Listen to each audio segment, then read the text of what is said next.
Доброе утро, Якутия! На календаре 22 января, понедельник. Эту новую рабочую неделю вместе с вами Руслан Ачиров и Вероника Тамтосова. Начинайте день вместе с нами на телеканалах Якутия-24 и НВК Саха. Ну а чтобы вам просыпалось легко, мы сегодня для вас приготовили интересный выпуск.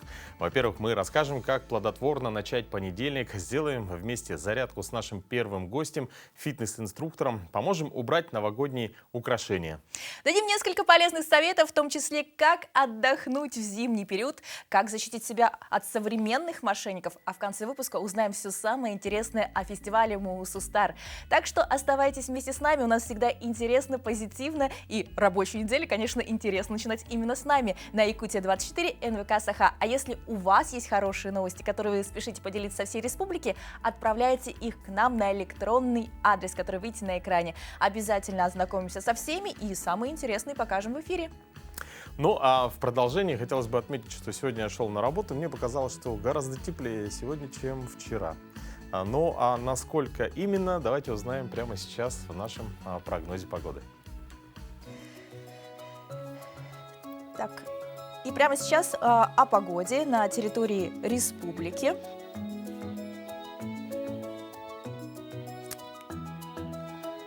«22 января в Ленском, Мирнинском районах ожидается порывистый ветер до 15-18 метров в секунду.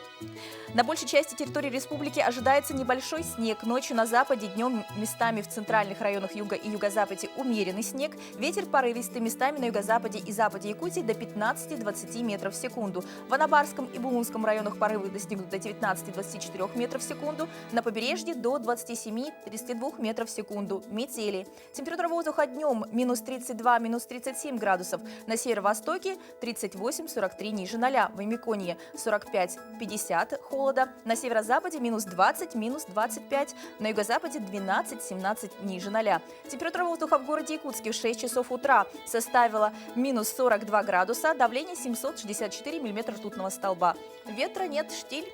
Температура днем будет минус 35, минус 37 градусов. Вероника, ну я думаю, что ты как юрист знаешь, что у выражения «незнание закона не освобождает от ответственности» есть свое правовое историческое обоснование. Ну, интересно, какое? Да, но дело в том, что именно 22 января 1724 года Петром I издан указ об обязательности знания служащими государственных учреждений Российской империи законов и уставов и о воспрещении оправдываться незнанием законов под страхом штрафов за неисполнение. Вот так. Удивительно, конечно. На самом деле для меня самый интересный факт, как для юриста. Но главное, что сейчас никого не освобождает незнание закона от его соблюдения. Но прямо сейчас узнаем последние новости этих выходных.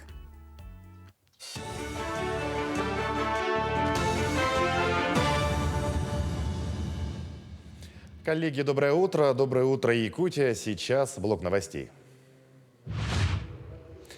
В Госдуму внесут законопроект о конфискации имущества за фейки об армии. Об этом сообщил в своем телеграм-канале председатель Нижней палаты парламента Вячеслав Володин.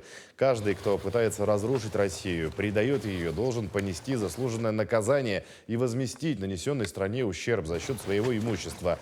Законопроект будет внесен в Госдуму в понедельник, сообщил Володин.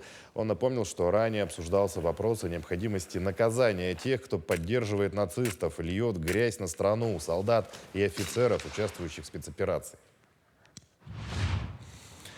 В этом году страховую пенсию по старости назначат женщинам в возрасте 58 лет и мужчинам в возрасте 63 года, отработавшим не менее 15 лет. Этот вид пенсии состоит из двух частей – фиксированной и страховой. Размер фиксированной выплаты в этом году 8134 рубля. Вторую часть пенсии определяют индивидуально в зависимости от общего трудового стажа и среднего заработка до 1 января 2002 года и от суммы пенсионных взносов после этой даты. Минтруд предложил обязать компенсировать работу в выходные при увольнении. В свою очередь, работник получит право выбрать наиболее подходящий вариант компенсации – либо дни отдыха, либо денежную доплату. Поправки, разработанные с учетом позиции Конституционного суда, и позволят исключить ситуации, когда работника можно уволить без компенсации за работу в выходные, праздничные и нерабочие дни. В ведомстве отметили, что в отдельных случаях работодатели, оплатив работу в праздники и выходные в размере оклада или тарифной ставки, не принимали решения о предоставлении дня отдыха и не компенсировали его при увольнении. Стартовал набор волонтеров всероссийского голосования за объекты благоустройства. Голосование за общественные пространства проводится по федеральному проекту формирования комфортной городской среды нацпроекта «Жилье и городская среда». В рамках проекта благоустраиваются общественные пространства, набережные, места отдыха, парки, скверы, улицы, спортивные площадки, а также реализуются проекты всероссийского конкурса лучших проектов создания комфортной городской среды. В организации проведения голосования уже в 4-й раз примут участие волонтеры, которые помогут привлечь участников, объяснить цели и значение голосования для родного города. В Якутске завершилось первенство и чемпионат республики по волейболу среди школьников. Всего в турнире приняли участие 14 мужских и 15 женских команд из улусов. Соревнования прошли на высоком уровне. Турнир являлся отборочным этапом перед соревнованиями дальневосточного уровня в Хабаровске. По данным Министерства по физкультуре и спорту республики, более 35 тысяч детей систематически занимаются спортом. Напомним, в этом году в Якутии пройдут 8-е международные спортивные игры «Дети Азии», которые президент Владимир Путин назвал одним из интересных и успешных проектов в сфере детско-юношеского спорта. Хочется отметить, что есть некоторые районы, которые дают силу сборной республики, то есть кандидатов дают. Это те тренера, которые работают с детьми, и те улусы, которые поддерживают детский спорт, в частности волейбол. И хочется поблагодарить эти районы, улусы, школы, что поддерживают наш спорт. И думаем, что в будущем детский волейбол будет развиваться с годами еще лучше. Доброе утро всем, кто к нам присоединился. Это «Утро Якутии» на каналах Якутия-24, НВК Саха. Вероника, скажи, как у тебя настроение и веришь ли ты, что понедельник день тяжелый? Ну, настроение у меня, конечно, хорошее, спешу со всеми с вами поделиться им. Но вообще верю, на самом деле считаю, что начало недели достаточно тяжелое, потому что нужно начинать что-то новое. Между тем считается, что третий понедельник января каждого года является самым депрессивным днем. Об этом сообщил психолог Клифф Арнолл из университета Кардифа. Он пришел к такому выводу еще в 2005 году. По словам ученого, к третьему понедельнику января новогодние и рождественские праздники уже закончились. Люди съели все вкусности и истратили все деньги, предназначенные на подарки и еду к праздничному столу. У многих завершился рождественские каникулы и поездки. Очередных выплат на работе еще приходится ждать. Если принять во внимание холода и дефицит солнечного света, то все это выливается в депрессию. Но не стоит унывать. Самое главное, что психологическое наше здоровье зависит именно от нас. Так о чем ты задумалась сейчас? Я на самом деле задумалась, а откуда вообще пошла фраза, что понедельник день тяжелый? Ну вот мы все ее повторяем из раза в раз во всех статьях, да? Кто-то же ее произнес впервые. Да, но между тем, да, на самом деле это выражение восходит к языческому суеверию, что понедельник день Луны, покровительницы чародейства, волхвовства и колдовства. Поэтому человек, начинавший дело в понедельник, рисковал столкнуться с противодействием чародеев. Ну а прямо сейчас давайте узнаем, как сделать его лучше. Мало того, что понедельник не особенно хорош сам по себе, он нередко портит нам выходные. Психологи даже придумали специальный термин «воскресные страхи». Его используют, чтобы описать состояние беспокойства и печали, в которое мы погружаемся перед началом рабочей недели. Однако понедельник не обязательно должен быть ужасным днем.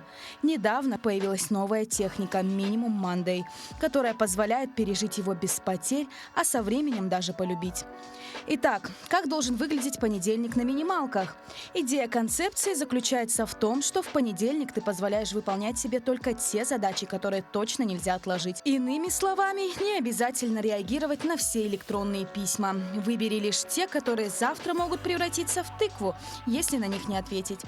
В результате твой первый рабочий день после воскресенья превратится в своеобразный компромисс. С одной стороны, ты не сидишь без дела, с другой стороны, не чувствуешь себя к вечеру измотанной и опустошенной. Лови дополнительный бонус. Ты получишь достаточное количество времени на по-настоящему важные и актуальные задачи, отложив все остальные. Что делать, если минимальный понедельник тебе не подходит, потому что абсолютно все дела срочные? В этом случае облегчи себе оставшуюся после работы часть дня. Купи готовую еду, отложи мытье посуды, перенеси на другой день тренировку, не общайся с токсичными родственниками. Все это поможет тебе не выгореть к пятнице. Еще 5 способов облегчить понедельник. Запланируй на понедельник что-нибудь приятное. Не обязательно устраивать масштабное мероприятие вроде похода в театр. Иногда достаточно просто купить свое самое любимое пирожное на завтрак. Реже заходи в соцсети. Слишком много людей по понедельникам плачутся в них о том, как тяжело дается им первый рабочий день недели. Напоминай себе о приятных событиях в будущем. Например, всего-то через 4 дня наступит пятница, а сам понедельник так и вовсе закончится уже завтра. Напомни себе, что любишь свою работу. Если вдруг никакого восторга она не вызывает, то просто подумай о том, что жить на пособие по безработице было бы еще печальнее. Живи по графику. Рутина облегчает жизнь, так что спланируй день. Реши, когда и что будешь делать. И не забудь заложить на каждое дело время по максимуму. Пункт «Уберу квартиру», на который выделен только 1 час, только погрузит тебя в уныние при попытке воплотить его в жизнь. Любите каждый день, не любите себя и проживайте каждый день, как в первый и последний раз. Эх, сейчас бы сделать зарядку, но после долгих выходных так тяжело войти в режим, и полагаю, что мы не одиноки. Многим после обильных застольев, дней ленности и безделия сложно вернуться к тренировкам. И о том, как быстро войти в свой спортивный ритм, мы сегодня поговорим с нашим гостем в студии Елена Агаева, фитнес-тренер. Елена, доброе утро. Доброе утро. Очень рада вас видеть. Скажите, пожалуйста, вы всегда были такой красавицей с самого детства? Я в детстве занималась спортом, но не профессионально. Но лишним весом никогда не страдала. Я мама 4 детей, поэтому у меня был очень такой насыщенный график, поэтому я себе не позволяла Так, теперь мы управляться. пытаемся соотнести фигуру с мамой 4 детей. Ну, у меня 4 детей, они уже взрослые. Старшая дочка занимается со мной также сама фитнесом, она у меня тренер. Вот. Остальные ребята тоже мои занимаются спортом. Замечательно. А вы сами со скольки лет? Как вы пришли к спорту? 8 лет назад я начала профессионально заниматься фитнесом, но это меня привело, вернее, когда у меня диагностировали протрузии, я начала тренироваться дома. Вот. И поэтому вот это все подвело меня к тому, что я смогла теперь другим людям помогать и их поддерживать. И вот, это на самом деле это не приговор. Вот. Поэтому как бы сейчас я профессионально занимаюсь вот именно в этом направлении и очень люблю свою работу. Ну, а какие вообще начинания, даже, скажем, как вы подошли к тому, что именно правильно нужно обучить людей? То есть человек же должен подойти к этому осознанно, что он хочет начать обучать, а не заниматься с ним.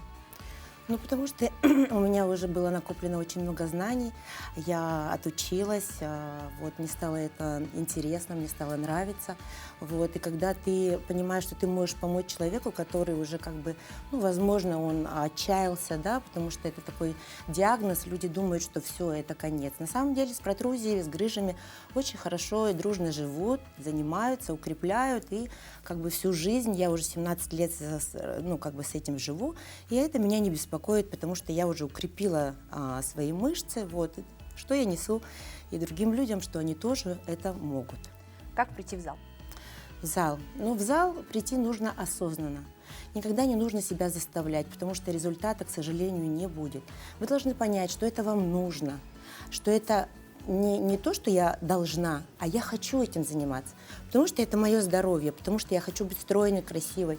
Вот мне, допустим, 47 лет, и я сейчас выгляжу, допустим, даже лучше, чем я выглядела в 20. Поэтому как бы возраст, во-первых, ни о чем не говорит. У меня очень взрослые девочки занимаются, которым 68, 60. И все вот выглядят очень достойно, и как бы они такие все живчики, занимаются, живут, активничают. Поэтому я считаю, что к спорту нужно приходить осознанно.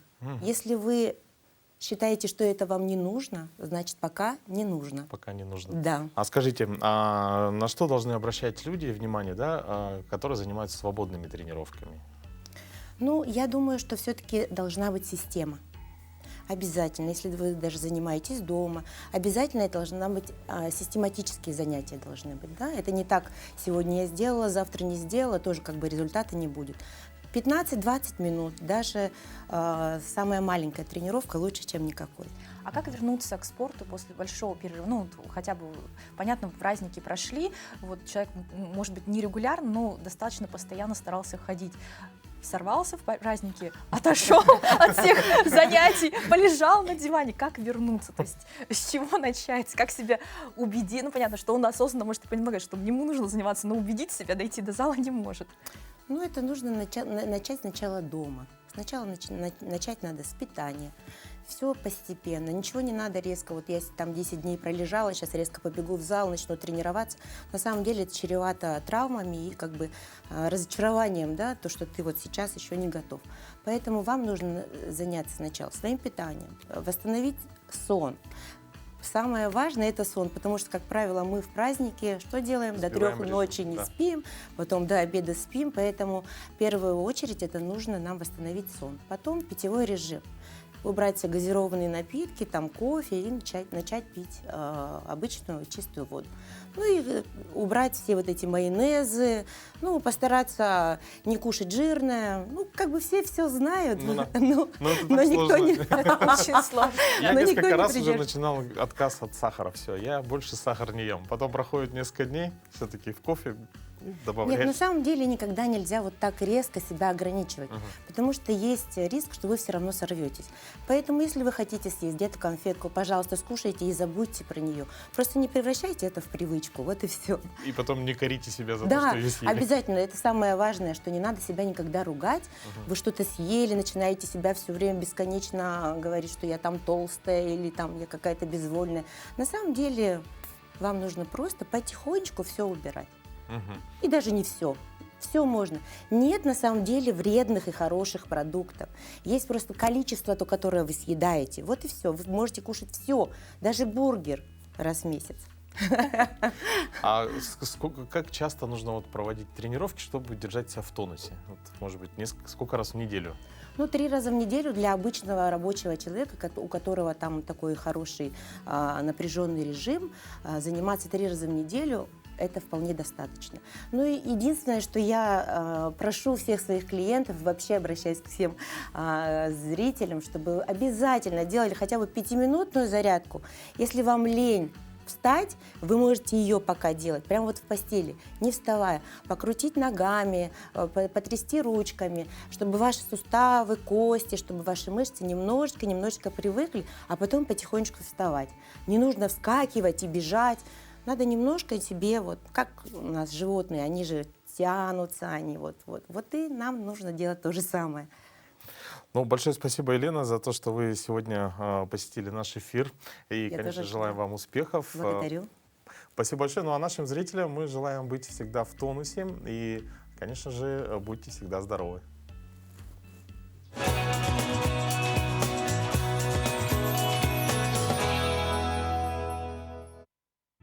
Появилось желание делать зарядку ежедневно и непременно записаться на какую-нибудь спортивную секцию? Ну, вообще, я себя ловлю на мысли, что с каждым разом я все больше и больше готов ходить все дольше в зал. Да? То есть вот в этом году, я думаю, до лета обязательно продержусь. Ну а что предпочитаешь? Футбол, не знаю, баскетбол, может быть, бокс? Нет, ну в целом для меня вот такие просто небольшая нагрузка в фитнес-зале, да, то есть как Елена отметила, где-то около 3 раз в неделю, это в хорошем случае для меня в принципе достаточно. Мне кажется, очень много в популярности того или иного спортивного направления зависит от его демонстрации на примере героев известных кинофильмов или книг.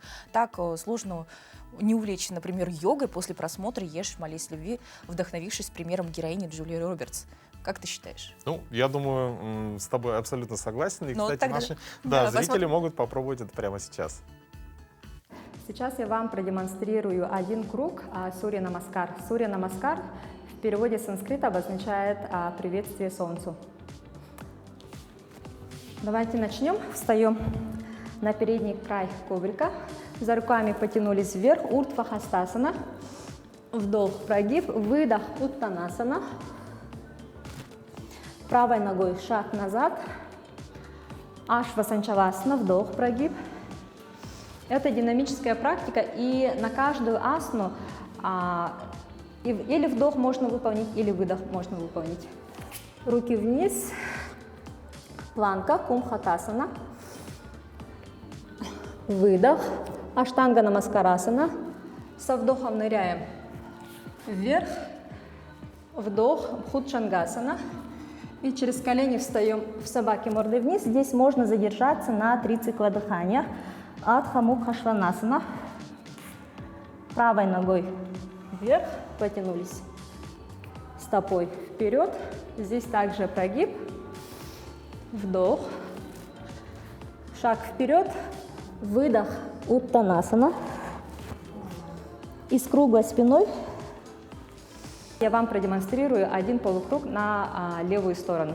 Также за руками потянулись вверх. Выдох, Уттанасана. Левой ногой шаг назад, вдох, прогиб.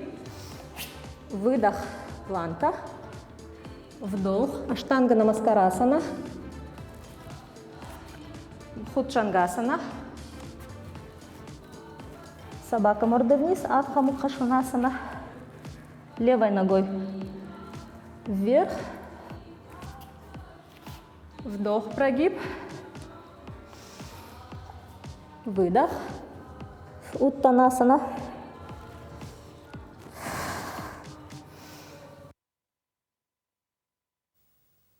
Ну, Вероника, ты сегодня явно какая-то загадочная. Мне кажется, ты явно строишь грандиозные планы на предстоящую неделю. Да, какие-нибудь коварные. Ну, на самом деле, план всегда один — это покорить мир. Помнишь про мышки?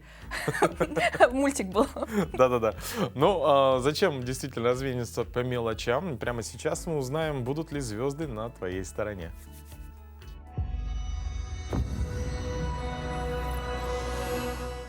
Овны. Эту неделю овны проведут в приподнятом настроении. Вас ждут приятные встречи с друзьями, интересные поездки и новые знакомства. В личной жизни, возможно, неожиданные романтические приключения. На работе вы сможете показать свои профессиональные качества и получить заслуженное признание. Тельцы. Неделя у тельцов будет полна приятных сюрпризов и неожиданностей. Вы сможете реализовать свои планы и достичь поставленных целей. В финансовой сфере вас ожидают выгодные сделки и интересные предложения. В личной жизни вы будете наслаждаться общением с близкими людьми и получать от них поддержку. Близнецы. Эта неделя станет для близнецов периодом обновления и роста. Вы сможете проявить свои таланты и способности, которые раньше оставались незамеченными. В работе вас ждут новые проекты и интересные задачи. В личной жизни вас ждут приятные сюрпризы и романтические встречи. Раки. Эту неделю раки проведут в гармонии с собой и с окружающим миром. Вы сможете достичь баланса между работой и личной жизнью, что позволит вам чувствовать себя уверенно и спокойно. В финансовом плане вас ожидают приятные новости и удачные сделки. В личной жизни возможно начало новых романтических отношений. Львы. Львы будут находиться в центре внимания и получать много комплиментов. Эта неделя подарит вам уверенность в себе и своей привлекательности. Вы сможете принимать решения, которые изменят вашу жизнь к лучшему. В финансах вас ожидает успех, а в личной жизни новые романтические отношения. Девы. Дев ждет неделя полная приключений и неожиданных событий. Вы будете готовы к новым вызовам и готовы к изменениям в своей жизни. В работе вы сможете проявить свои профессиональные навыки и получить заслуженные награды. В личной жизни вас ждет любовь и гармония. Весы. Весам предстоит неделя, наполненная радостью и счастьем. Вы будете чувствовать себя счастливыми и удовлетворенными жизнью. В работе у вас все будет складываться успешно, а в личной жизни вы сможете наслаждаться отношениями с близкими людьми. Скорпионы. В эту неделю скорпионы смогут реализовать все свои желания и мечты. Вы будете уверены в своих силах и готовы к новым свершениям. В работе вас будут ждать интересные проекты и возможности для роста. В личной жизни возможна встреча с человеком, который станет вашей второй половинкой. Стрельцы. У стрельцов неделя будет наполнена яркими эмоциями и приключениями. Вы будете открыты для новых знакомств и возможностей. В работе вам предстоит много работы, но вы справитесь со всеми задачами и получите заслуженную награду. В личной жизни у вас возможны романтические отношения с интересным человеком. Козероги. Для козерогов эта неделя станет периодом перемен и обновления. Вы сможете изменить свою жизнь к лучшему, приняв решение, которое давно откладывали. В работе возможны новые проекты, которые принесут вам успех и признание. В личной жизни могут возникнуть новые романтические связи. Водолеи. У водолеев будет неделя, которая принесет много новых впечатлений и эмоций. Вы сможете провести время в кругу друзей и близких, наслаждаясь общением и отдыхом. В работе могут возникнуть сложности, но вы сможете преодолеть их благодаря своей настойчивости и упорству. В личной жизни может произойти встреча с человеком, с которым вы захотите построить серьезные отношения. Рыбы. У рыб это будет неделя, когда вы ощутите гармонию и баланс во всем. Вы сможете найти свое место в жизни и понять, чего вы действительно хотите. В работе возможно продвижение по карьерной лестнице или получение новой должности. В личной жизни вам удастся наладить отношения с партнером и создать гармонию в отношениях.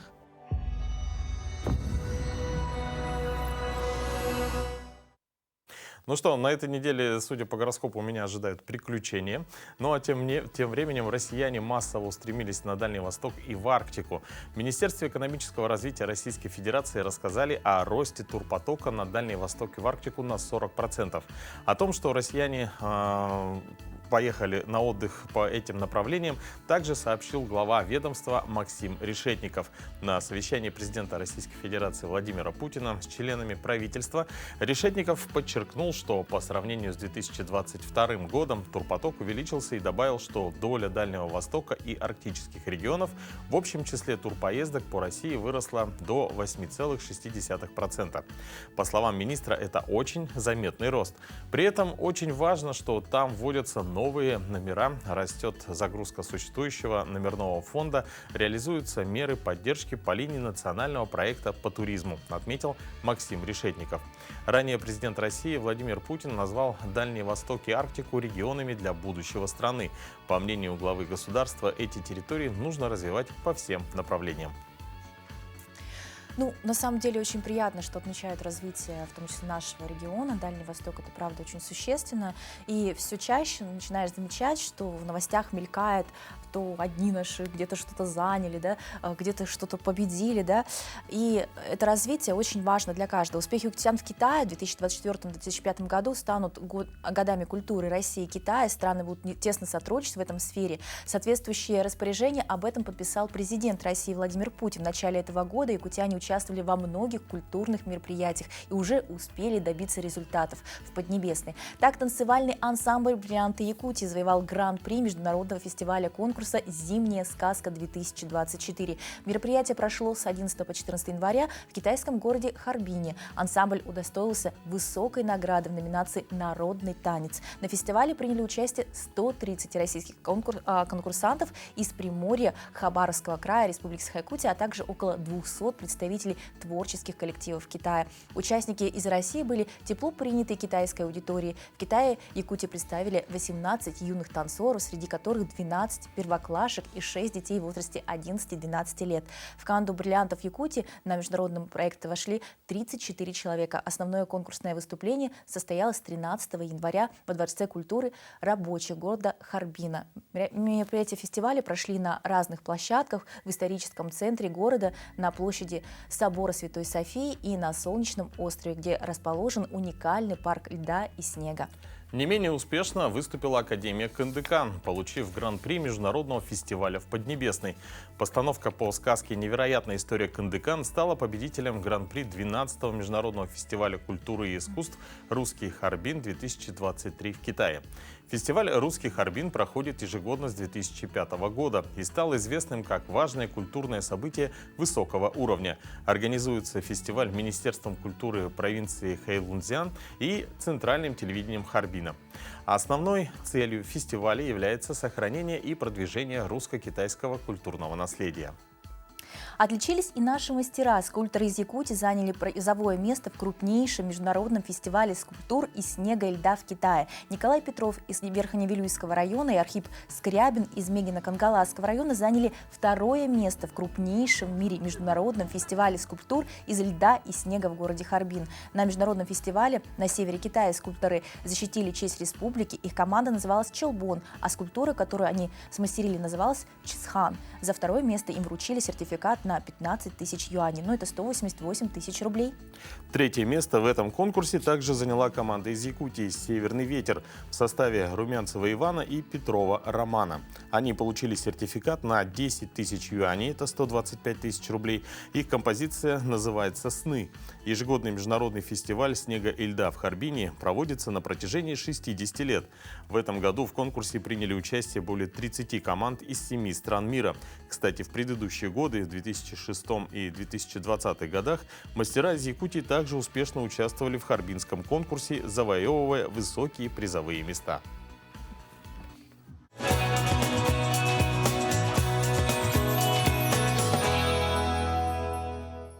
Ну, очень замечательные новости, по-моему, достойно выступили все наши команды, и это не может не радовать, что так тепло нас принимают. Да, абсолютно верно. И хотелось бы пожелать успехов, да, всем участникам, ну и, конечно же, поддерживать результат ежегодно. Но мы продолжаем. Почти 1 миллиард рублей. Именно на такую сумму обманули якутян мошенники за прошлый год. Такие данные приводит МВД Якутии. Новые схемы мошенничества в интернете, по телефону, то есть звонят, убеждают. Все это связано с новыми технологиями. Как преступники обманывают людей при помощи искусственного интеллекта и фотографий известных людей, расскажем в следующем сюжете. 6 декабря этого года ко мне на телефон в приложении Telegram пришло сообщение от руководителя учреждения о том, что со мной хочет связаться высшее руководство нашего учреждения по какому-то серьезному вопросу. Таких, как эта сотрудница медицинского учреждения, поверивших, что им звонит их начальник, и потерявших свои сбережения, в Якутии уже десятки. Мошенники выдают себя за руководителей организации, создавая фейковые аккаунты. Как же не поверить своему начальству или представителю силовых органов, полиции, прокуратуры? Злоумышленники научились подделывать даже голоса. Доверчивость лишила якутян порядка 950 миллионов рублей только за прошлый год. По сравнению с предыдущим годом, это у нас рост наблюдается по линии дистанционного мошенничества там более чем на 37%, а вот списание денег с карты там около 20%. Якобы ошибочное пополнение счета, просьба вернуть деньги, необходимость продления срока действия сим-карты мобильного оператора и еще десятки других способов ежедневно лишают якутян кровно заработанных, а некоторых загоняют даже в кредитную историю. Расхожее мнение, что обманывают только пожилых, не совсем верно. Часто попадаются на мошенников молодые, продвинутые, те, кто ищет товары и услуги, либо сами продают на интернет-площадках. Наиболее подверженными таким преступным посягательствам телефонных мошенников в сети интернет являются граждане от 30 до 49 лет. Анализ показывает также, да, что такие вот, ну, на звонки, например, да, вот эти, они, рассылки там, они поступают в основном в вечернее время, после 6 до, как раз до полуночи по нашему якутскому времени. Это свидетельствует, что мошенники вот находятся в другом часовом поясе, ну, может, даже и сопредельных государств. Финансовые пирамиды, популярные в 90-е, все еще в тренде. Меняются только персонажи. Вот и популярный сериал используют, обещая фантастический рост процентов. Это классическая финансовая пирамида, которая не имеет никакого отношения к создателям сериала. Аферисты обещают людям высокую доходность за счет привлечения новых участников, а это основной признак финансовой пирамиды. Как только организаторы соберут необходимую или крупную сумму, они исчезнут вместе с деньгами. Найти преступников в этом случае вряд ли получится, поскольку они не оставляют контактов. Проследить за движением средств будет также проблематично, поскольку денежные средства собираются на криптовалютные кошельки, а они анонимны. На чувстве вины, стыда, страха, азарта, жадности, доверия и прежде всего играют злоумышленники. Тут важно включать мозги, советуют психологи, быть всегда начеку и не забывать соблюдать главные правила безопасности. Не сообщать пароли, учетные записи. Если разговор с незнакомцем вызывает сомнения, завершать звонок. А лучше и вовсе не отвечать на незнакомые номера. Туяра Филиппова, Илья Сыромятников, Георгий Григорьев, Якутск. Ну, очень сложная ситуация с мошенничеством, на самом деле, да, звонят абсолютно всем. Но основные правила — это когда мы завершаем звонок, получается, не разговариваем с мошенниками, потому что банк нам обычно не звонит, мы перезванивать можем специалистам банков по официальным номерам, да, не отправляем СМС никуда, ни за что и никогда. Ну, вот, мне кажется, самое сложное — это вот интернет. То есть, если здесь уже к телефонным звонкам все уже как-то даже со смехом относятся, да, можно сказать, троллят мошенников, то вот с интернетом все сложнее. Да, ну самое сложное — это когда, например, в пучине рабочего дня вдруг приходит какое-то сообщение, причем от знакомого человека, и какая-нибудь там ссылочка есть. Случайно, буквально на автомате ты же ему доверяешь, можно нажать и уже лишиться всех своих денежных средств, грубо говоря. Вот. Ну, друзья, чтобы быть всегда в курсе всех событий, конечно же, смотрите нашу, в том числе, телепередачу. И сейчас мы передаем слово нашим коллегам из новостного блока.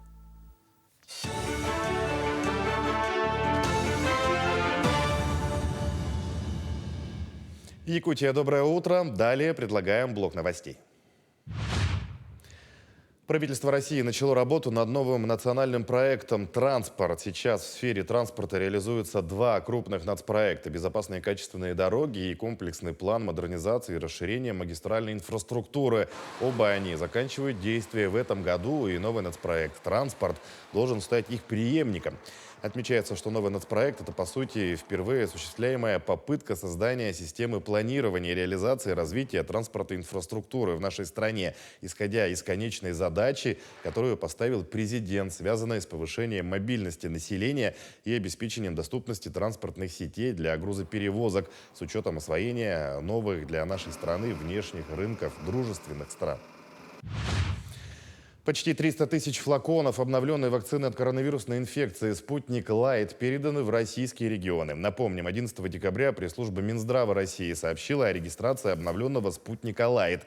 Этот вакцинный препарат прошел клинические испытания, в ходе которых показал благоприятный профиль безопасности и иммуногенности, а также низкую частоту значимых побочных эффектов.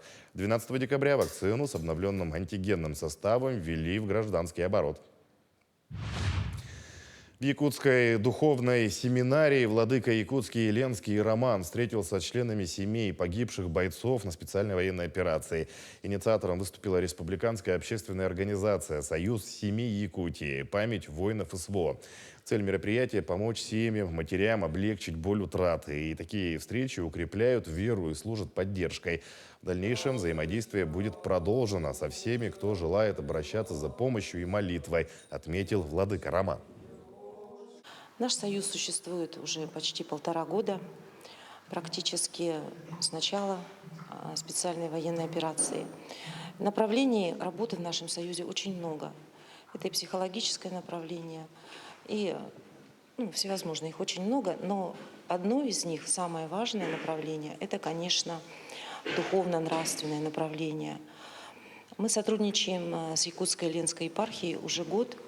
И за это время было проведено очень много мероприятий для членов нашего союза. Это и панихиды, которые проводятся на месте захоронения наших воинов на Маганском кладбище. И, конечно же, в Преображенском соборе. Школьный предмет «История» предлагают дополнить разделом «История нашего края». Соответствующий проект приказа Минпросвещения опубликован на федеральном портале проектов нормативно-правовых актов для общественного обсуждения. Также предлагается убрать предмет «Основы духовно-нравственной культуры народов России», чтобы интегрировать его в новый учебный курс «История нашего края». Изменения вступят в силу с 1 сентября 2025 года. К дате вступления в силу изменений планируют разработать единые учебники по истории, которые будут использоваться во всех школах. МУСУСТАР-2024, конкурс профессий будущего для школьников и педагогов, пройдет на фестивале. К участию в конкурсе «День профессии будущего» допускаются школьники, студенты, преподаватели учреждений высшего и среднего профобразования. Команды, в составе которой 2 обучающихся и педагог, должны представить проект «Профессию будущего» из перечня «Атлас новых профессий 3.0». Последний день приема заявок сегодня. Проект должен быть представлен в 2 форматах. Презентация в электронном виде и наглядная репрезентация проекта, раскрывающая суть выбранной профессии будущего. Среди жителей Мирного растет интерес к культурному досугу. Количество зрителей в Мирнинском театре по итогам года выросло в 2 раза. Спектакль посетили около 14 тысяч жителей и гостей алмазной столицы. Интерес зрителей растет благодаря интересному репертуару театра. В прошлом году артисты показали 8 премьер. «Ты мое воскресенье», музыкальную сказку «Кошки-мышки», сибирский вестерн «На бойком месте» и другие. За год артисты вышли на сцену более 100 раз. Чтобы актеры продолжали радовать зрителей, постановками «Алроса» оказывает финансовую поддержку Мирнинскому театру. Ежегодно направляет более 13 миллионов рублей на его содержание. К текущему часу это все новости. Всего доброго и удачного дня. Ну, очень интересные и позитивные у нас новости. Ну а прямо сейчас о том, какие сегодня еще важные даты и события.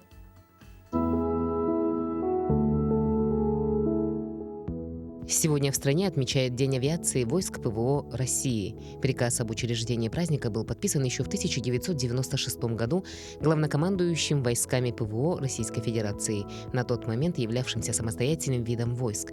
История праздника берет свое начало в 1942 году, когда вышел в свет приказ Наркомата обороны СССР о подчинении авиационных истребительных частей и соединений, осуществляющих задачи ПВО, командующему войсками ПВО территории страны. Именно тогда и появился в структуре войск ПВО новый род войск – авиация ПВО. По народному календарю сегодня Филиппов день. На Руси Филиппов день считался днем хозяйственных забот. За время праздников таких дел обычно накапливалось множество, и люди старались привести в порядок и свой дом, и себя. В этот день было принято затевать приборку, стирку, а также ходить в баню. Это называлось «смывать святки». Множество поговорок, которые относятся к этому дню, посвящались женщинам, на долю которых выпадали основные хлопоты. «Дом хозяйкой стоит». Крестьяне в этот день подмечали: если на Филиппа ясно, значит летом будет хороший урожай. Если скот, выпущенный во двор, стремился обратно в стойло, это предвещало холод и снег. Это день в истории. В 1724 году российский император Петр I издал указ об обязательности знания служащими государственных учреждений Российской империи законов и уставов и о воспрещении оправдываться незнанием законов под страхом штрафов за неисполнение. В 1863 году началось так называемое Январское восстание, также известное как Польское восстание 1863 года. Шляхетское восстание на территории царства Польского, Северо-Западного края и Волыни, целью которого было восстановление Речи Посполитой. 1905 год. В Санкт-Петербурге было разогнано мирное шествие петербургских рабочих к Зимнему дворцу, целью которого было вручение царю Николаю II коллективной петиции о рабочих нуждах. Этот день вошел в историю как Кровавое воскресенье и послужил началом революции 1905 года. В 1969-м младший лейтенант советской армии Виктор Ильин предпринял попытку покушения на Леонида Брежнева. В 1980-м советский диссидент Андрей Сахаров сослан в город Горький. 2002 год. Прекратил вещание канал ТВ-6, один из первых частных телеканалов в России. В этот день родились. В 1898 году родился Сергей Михайлович Эйзенштейн, советский режиссер театра и кино, а также сценарист, художник, теоретик кино и педагог. Один из самых известных его фильмов – немой фильм «Броненосец Потемкин», снятый в 1925 году. В 1904-м родился Аркадий Петрович Голиков, больше известный под псевдонимом Гайдар, русский советский детский писатель. В число наиболее известных его произведений входят «Судьба барабанщика», «Чуки-гек», «Тимур и его команда», «Сказка о военной Тане», о мальчише-кибальчише и его твердом слове. В 1908 году родился Лев Давидович Ландау, выдающийся советский физик-теоретик, основатель многочисленной научной школы физиков-теоретиков, академик Академии наук СССР. В 1962 году он был удостоен Нобелевской премии по физике за новаторские теории конденсированных сред, в особенности жидкого гелия.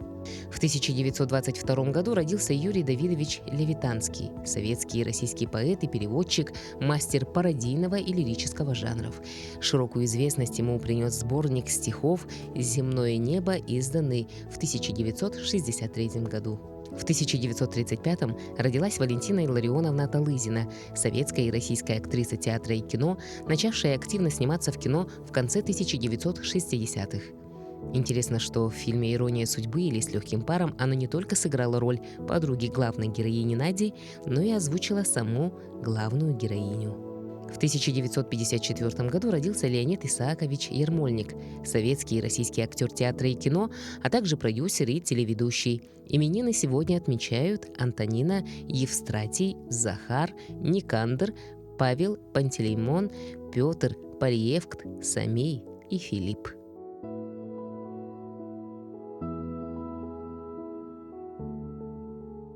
События этой недели есть еще одна знаменательная дата. 24 января исполняется 109 лет со дня рождения одной из первых якутских женщин-писателей Анастасии Савичны Сыромятниковой. Писательница много писала для детей. Ее произведения включены в учебники якутской литературы. Как встречала свое утро семья Сыромятниковых в январе 1976 года, расскажет наша рубрика «История в кадрах».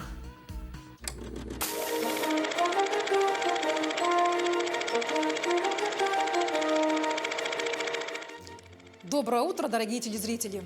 Мы продолжаем рассказывать о редких кинопленках. Съемки Восточно-Сибирской кинохроники входят в золотой фонд нашего центра. Особое место среди них занимают видеодокументы, посвященные культурному наследию Якутии. На этой черно-белой пленке исторические кадры 1976 года. Съемочная бригада Иркутской кинохроники в гостях у якутской писательницы, заслуженного работника культуры ЯССР и Российской Федерации, члена Союза писателей СССР Анастасии Савишны Сыромятниковой. За утренним чаепитием семья обсуждает планы на день, готовится к новому рабочему дню. А здесь уже слышны звуки пишущей машинки, значит, Анастасия Савишна уже за работой. Глядя на эти кадры, можно только догадываться, какие строки своего рассказа писала и дописывала тогда известный писатель. В 70-е годы произведения Анастасии Сыромятниковой были уже включены в учебники якутской литературы. Анастасия Сыромятникова много писала для детей. Она часто встречалась с юными читателями, проверяла точность мысли и верность слову. За сборник рассказов «Чайка» Хопто в 1951 году писательница была удостоена премии на всесоюзном конкурсе художественной книги для детей. Анастасия Сыромятникова родилась в 1915 году в Байгантайском наследии в Тампонском районе в бедной крестьянской семье.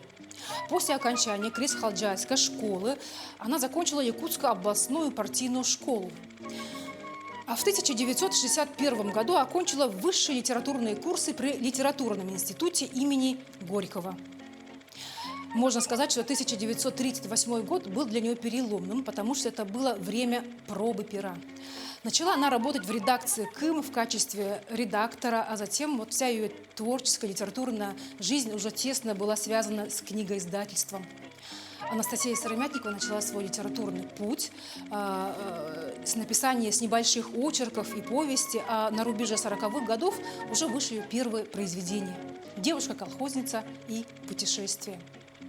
Основные темы ее творчества стали мир детства и судьба якутской женщины. Надо сказать, что ее творчество до сих пор представляет огромный интерес для многих историков. Это большой, богатый этнографический и фольклорный материал. Студенты пишут по ее произведениям научные работы, а в Тампонском районе, откуда она родом, проводятся научно-практические конференции. В селе Крест-Халджай чтут и берегут память о своей известной землячке. В год ее столетия, в 2015 году, там был установлен бронзовый бюст, изготовленный красноярским скульптором Василием Сивцевым. Торжественно его открытие состоялось во время праздника Исых, посвященное 70-летию Великой Победы и столетию первой женщины-писательницы из народа Саха.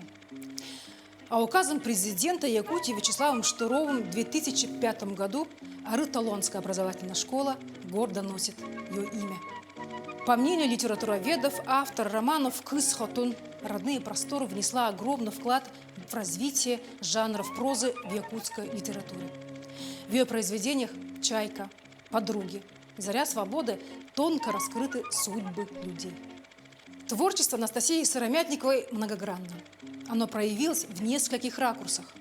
В особом поэтическом слоге, в человечных сюжетах и в изображении природы Северного края, обычаев и традиций народа Саха. В ее творчестве всегда чувствуется любовь. Любовь к своей семье, к своему народу и к своей родной республике. Об этом свидетельствуют эти строки из повести «Подруги». «Лена, матушка, могучая река, ты бурлива, величава, широка. Над тобой сияет солнцем небосвод, проплывает, словно лебедь, пароход». Это была рубрика «История в кадрах». Изучайте историю вместе с нами. Это интересно. Молодежный фестиваль «Мусустар» в этом году пройдет уже в следующем месяце. Сейчас по разным трекам идут подготовительные отборочные мероприятия, и о нововведениях фестиваля этого года мы поговорим с нашей гостьей в студии. Это Татьяна Елаева, руководитель медиацентра фестиваля «Мусустар». Доброе утро. Доброе утро. Татьяна, доброе утро. Скажите, пожалуйста, какие нововведения в этом году ждут всех и участников, и зрителей? Ну, обо всех нововведениях более подробно мы расскажем буквально на этой неделе. У нас будет запланирована пресс-конференция, первая официальная пресс-конференция, которая посвящена организации и проведению фестиваля «Мусустар», который в этом году проводится в 4-й раз. То, что касается нововведений, в этом году у нас 20 конкурсов по 13 направлениям. Есть, конечно, новые направления. Направления, посвященные году семьи и году детства. Отдельно у нас впервые в этом году проводится конкурс, который посвящен туриндустрии. Называется «Открой Якутию». Очень интересное направление, которое посвящено у нас отдельно сельскому хозяйству. Это конкурс, посвященный молодым аграриям. Да. Поэтому, в общем-то, на сегодняшний момент у ребят есть возможность, так сказать, открыть для себя программу, это можно сделать во всех официальных аккаунтах фестиваля и в Телеграме, и ВКонтакте, более подробно ознакомиться с положением, с тематикой. В общем-то, есть возможность, как говорится, проявить себя в самых разных направлениях, начиная от цифровых технологий, это у нас, например, цифровые художники, киберспортивные турниры, где сейчас идет заявки, и завершая, значит, как я уже сказала, сельским хозяйством, или, например, представить видеоролик о своем родном улусе. В общем-то, конкурсов очень много, положения все уже опубликованы, сформированы, поэтому призываем всех, кто сейчас до сих пор все еще находится в раздумьях, познакомиться, прочитать, если найти для себя что-то интересное, и участвовать в конкурсе. То есть я правильно понимаю, что можно еще записаться, да, на участие в конкурсе? Да, заявки по большинству конкурсов до сих пор продолжаются. Они с конца декабря идет подготовительный отборочный этап. Да, на некоторые конкурсы, как, например, один из самых популярнейших конкурсов «Сулустар», уже определены 15 полуфиналистов, но во всех остальных треках то до сих пор можно все еще подать заявку. Если у вас есть какие-то сложности, какие-то вопросы, можно всегда задать какие-то уточняющие вопросы, что-то спросить. Вы можете обратиться по месту жительства в свои муниципальные районы, там, представителям, заместителям, которые курируют социальные вопросы и вопросы молодежной политики. Я думаю, они с радостью вам помогут. В Министерство молодежной политики обратиться. То есть, если у вас какие-то сложности с заполнением заявок и так далее, в этом смысле организаторы конкурсов, направления, они идут максимально навстречу участников, помогают все это оформить. Поэтому, ребята, как говорится, было бы желание. А возрастная группа в этом году какая? То есть со скольки до скольки лет? С 18 до 35 лет. В некоторых конкурсах допускается уже участие из 14 лет. Как, например, у нас команда по футболу, футбольный фристайл. Там можно сформировать команду с 14 лет и подать заявку на участие. На каких площадках будет проходить фестиваль? Ну, фестиваль будет проходить, я хочу сказать, что, наверное, на самых известных в Якутске площадках. Почему? Потому что как вы сами понимаете, конкурс масштабный, он даже и в рамках Дальневосточного федерального округа очень большой.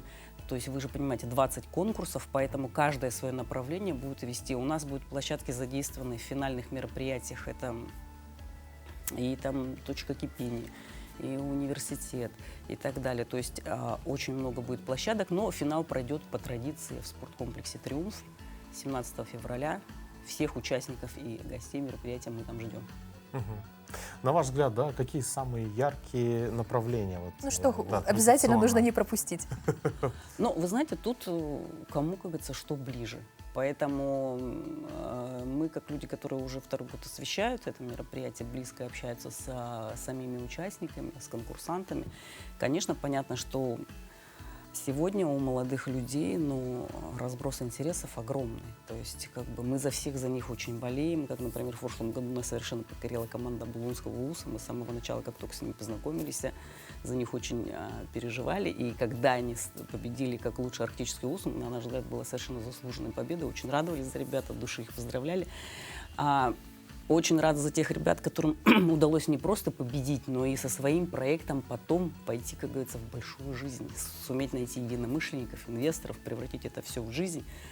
Поэтому, ну, сейчас вот так как-то конкурс цифровых художников тоже очень интересен. Там у дизайнеров есть возможность проявить себя сразу в нескольких направлениях. Да? Победители этого конкурса у нас... Ну, получается, каждый найдет что-то свое. Да, каждый одновременно. найдет что-то свое, потому что тематическая палитра, она очень многообразна. Выделить что-то одно, но очень сложно. Конкурс «Улустар», вы сами знаете, насколько он популярен, насколько он востребован на аудитории, как здорово у них проходят концерты. То есть тут и песни, и танцы, и киберспортивные турниры, и сельское хозяйство, и то, что у нас посвящено году детства и молодежи. Поэтому. Ну, в общем, мы призываем всех участвовать активно. Да, конечно, ребята, у вас еще есть время присоединиться к этому огромному масштабному празднику, который будет 17 февраля, финал состоится. Ну все, спасибо, желаем Спасибо успехов. большое. Обязательно будем следить. Дорогие телезрители, до новых встреч. Всего доброго.